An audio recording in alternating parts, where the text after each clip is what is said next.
EPAWA meteorologist Bobby Martich here with your outlook for June 2nd, 2023. It is Friday, end of the work week, and the Friday video forecast is proudly sponsored by McCall Collective Brewing.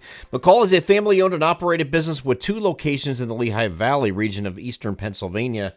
Their original Southside Allentown location is at 102 East Susquehanna Street, and their second location, McCall Collective Tap House, which just celebrated a 1-year anniversary, is in Trexlertown, located at 7743 Hamilton Boulevard. Both locations are open 7 days a week and have a full draft menu between the 2 locations and many varieties available for takeout, including new beer releases just about every week, along with local wine and cocktails. In fact, they have a new triple IPA called 3 High that they released this week, which will sneak up on you fast. A lot of alcohol content in that.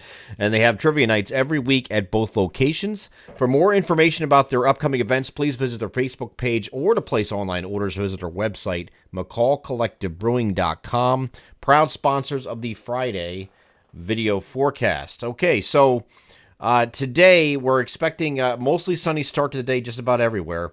Partly cloudy this afternoon. We have a backdoor cold front that you can see a little bit better today. It's sitting up here like this, okay, and it's going to be moving down to the southwest. This is an odd direction. That's why it's called a backdoor cold front. It's not your traditional cold front that looks like this, that's moving this way, like this, right? So this is coming down from the north and east and pushing off to the south and west, and that's the direction any precipitation is going to come from. However, I don't want to get excited about precipitation either today or tomorrow, okay? There's not going to be a lot, and it's going to be a case of the haves and have-nots, okay?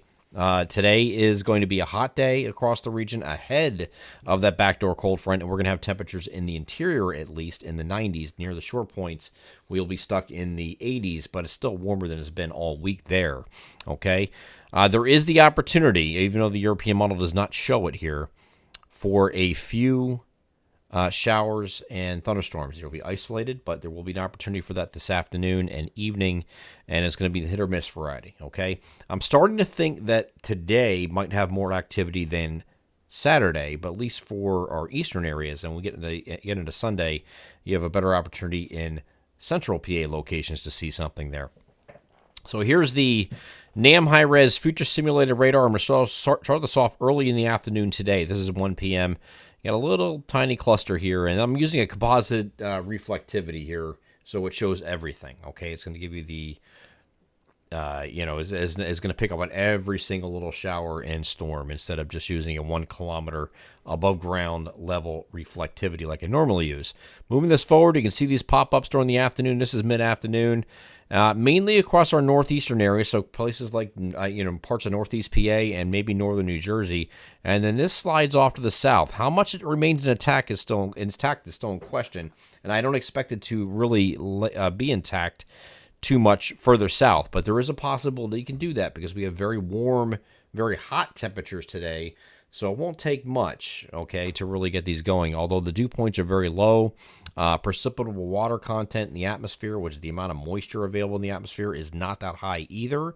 So there's not a lot for it to tap into. So as this moves southward, it should start falling apart, and you can see that doing that, right?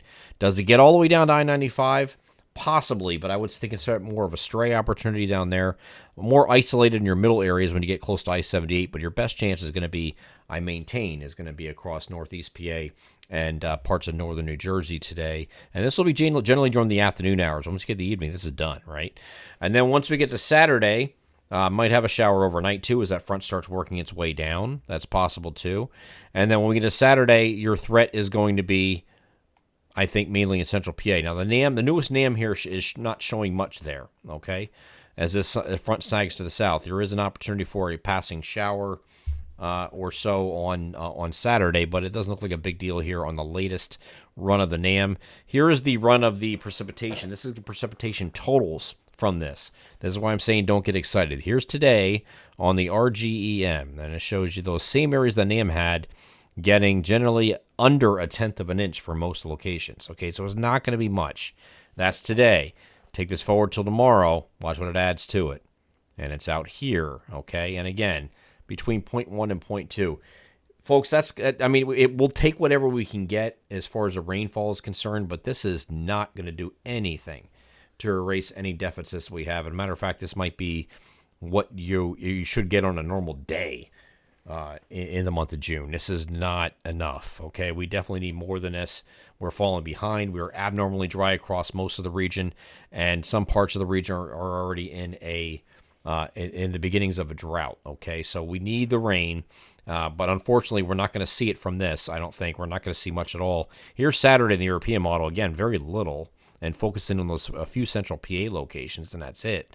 And then once we get past this, we are partly cloudy here on Sunday, and same thing here on Monday. Now, the temperatures behind this backdoor front are going to be getting to slightly below average levels, and that's going to remain. It's going to be in place for the remainder of the week, it looks like.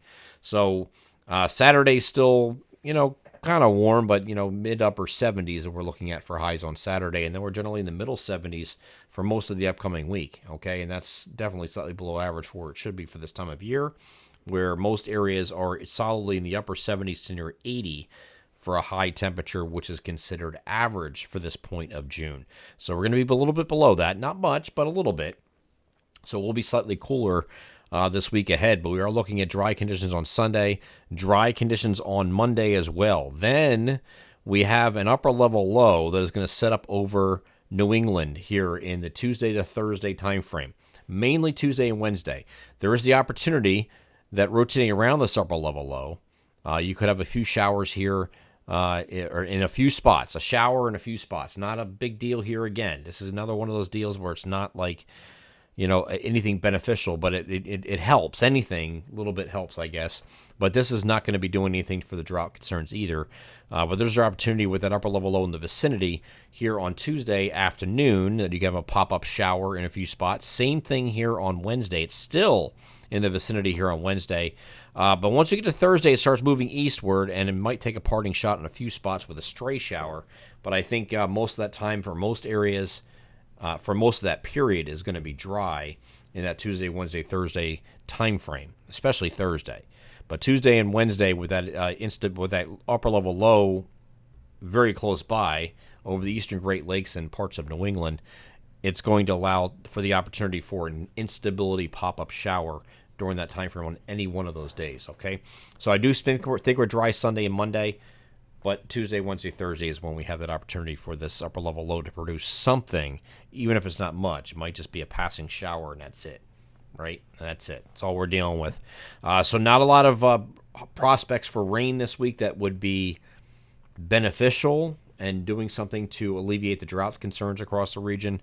But I still maintain that once we get to, closer to the middle of the month, not quite middle of the month, but we might have something like maybe after the 10th coming in here, which give us a little bit more rain, and again back to at least a near average projection. I'm going to take a look at that today when I do the long range outlook, which I do every single Friday, and I'll dive into that a little bit deeper. But it does look like we'll have at least some precipitation come back into the picture, most notably during the second half of June. But until then, we'll just have to be patient and not deal with much in the way of precipitation is going to be helpful. I'm EPAWA meteorologist Bobby Martich. That is your outlook for June 2nd, 2023. Have a great Friday.